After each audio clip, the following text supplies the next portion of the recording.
الحمدللہ رب العالمین والصلاة والسلام علی سید المرسلین اما بعد۔ ایک کلپ لوگوں میں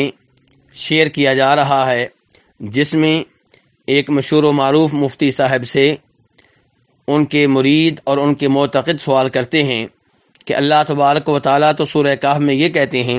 قل انما انا بشر مثلکم، کہ اے نبی علیہ الصلوۃ والسلام آپ کہہ دیں کہ میں تمہاری طرح کا ایک بشر ہوں، تو اس بارے میں آپ کی کیا رائے ہے؟ تو مفتی صاحب اس سوال کے جواب میں یہ فرماتے ہیں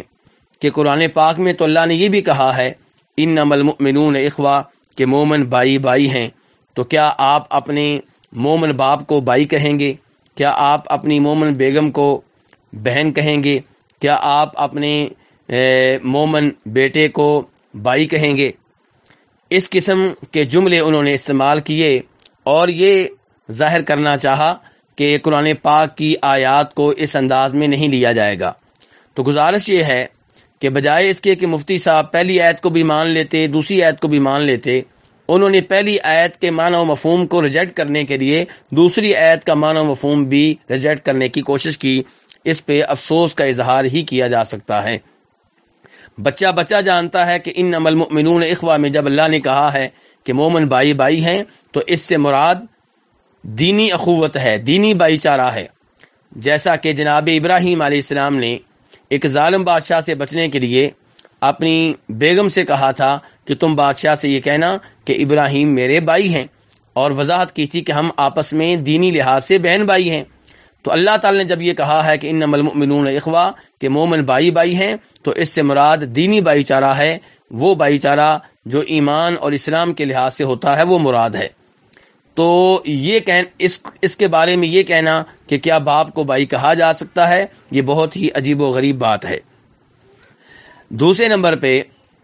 مفتی صاحب یہ فرماتے ہیں کہ نبی علیہ الصلوۃ والسلام نے یہ آیت لوگوں کے سامنے پڑھی اور انہیں بتایا کہ میں تمہاری طرح کا بشر ہوں، تو یہ آپ کی تواضع تھی، یہ آپ کی عاجزی تھی۔ مفتی صاحب کے الفاظ سے یوں لگ رہا ہے کہ جیسے وہ یہ کہنا چاہتے ہوں کہ نبی علیہ السلام نے عاجزی اور تواضع میں یہ بات کہہ دی، ورنہ یہ حقیقت پہ مبنی نہیں ہے، جبکہ مفتی صاحب کے الفاظ مناسب نہیں ہیں، کیونکہ نبی علیہ السلام عاجزی، تواضع، مزاح، سنجیدگی، غصہ، ہر موقع پہ جو بھی کہتے تھے وہ حق سچ ہوتا تھا، وہ حقیقت پہ مبنی ہوتا تھا۔ ایسا ممکن نہیں ہے کہ ہمارے نبی علیہ السلام کی زبان سے تواضع کی حالت میں کوئی ایسی بات نکلے جو حقیقت کے خلاف ہو، یا مزاح میں کوئی ایسی بات نکلے جو حقیقت کے خلاف ہو، یا غصے کے حالت میں کوئی ایسی بات آپ کی زبان سے نکلے جو حقیقت کے خلاف ہو۔ نبی علیہ السلام نے جب بھی کوئی بات کہی حقیقت پہ مبنی بات کہی۔ تو آپ نے جب یہ کہا ہے کہ میں تمہاری طرح کا بشر ہوں،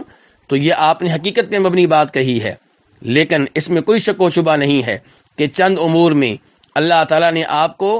باقی انسانوں سے مختلف رکھا ہے۔ مثال کے طور پہ آپ نماز میں پیچھے سے بھی نمازیوں کو دیکھا کرتے تھے، اور یہ آپ کا اعزاز ہے، یہ آپ کی خصوصیت ہے، یہ آپ کا معجزہ ہے، اور یہ نماز میں ہوا کرتا تھا۔ ایسے ہی نبی علیہ السلام نے کئی دفعہ پانی میں ہاتھ ڈالا تو آپ کے ہاتھوں کی برکت سے پانی بڑھنا شروع ہو گیا، تو یہ آپ کے معجزات ہیں، اور معجزات عام اصولوں سے ہٹ کر ہوتے ہیں۔ تو کچھ امور میں آپ باقی لوگوں سے مختلف ہیں، ورنہ آپ باقی لوگوں کی طرح بشر ہیں، اس لحاظ سے کہ آپ کا بھی خون تھا، آپ بھی پیشاب خانہ کے محتاج تھے، آپ بھی کھانے کے محتاج تھے، آپ بھی نیند کے محتاج تھے، آپ کی بیویاں تھیں، آپ کے والدین تھے، آپ کے بچے تھے، آپ کی اولاد تھی، آپ کو زخم لگتا تو خون نکلتا تھا، درد ہوتی تھی، آپ کے بھی بال تھے۔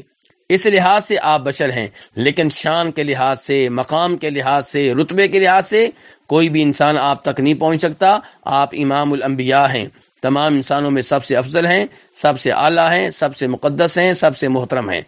لیکن اس میں کوئی شک و شبہ نہیں ہے کہ آپ بہرحال بشر ہیں، اور اس کا تذکرہ قرآن پاک میں کئی دفعہ ہوا ہے، سورہ کہف کے آخر میں بھی، سورہ حامیم سجدہ کے آغاز میں بھی، اور سورہ بنی اسرائیل جس کو سورہ اسراء کہا جاتا ہے وہاں پہ بھی۔ وہاں پہ اللہ تعالیٰ نے آپ سے کہا ہے کہ آپ ان لوگوں سے کہیں جو آپ سے عجیب و غریب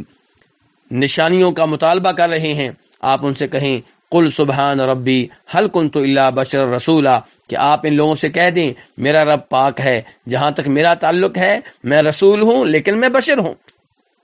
اور اس کے بعد اللہ نے بیان کیا کہ وما منع الناس ان يؤمنوا اذ جاءهم الهدى الا ان قالوا ابعث الله بشرا رسولا، کہ لوگوں کے ایمان لانے میں پہلے بھی یہ چیز رکاوٹ رہی ہے کہ وہ کہا کرتے تھے کہ ہم بشر کو رسول کیسے مان لیں، یعنی کہ وہ یہ تو مانتے تھے کہ ہمارے نبی بشر ہیں، لیکن بشر کو رسول مان لیں یہ بات قبول کرنے کے لیے وہ تیار نہیں تھے۔ اور آج معاملہ یہ ہو چکا ہے کہ کئی لوگ آپ کو رسول مانتے ہیں لیکن بشر ماننے کے لیے تیار نہیں ہیں۔ صحیح عقیدہ، قرآن کا عقیدہ یہ ہے کہ آپ بشر بھی ہیں اور رسول بھی ہیں، شان کے لحاظ سے، مقام کے لحاظ سے امام الانبیاء ہیں، خاتم النبیین ہیں، رحمت للعالمین ہیں۔ وصلی اللہ تعالی علی نبیہ محمد وآلہ وصحبہ اجمعین۔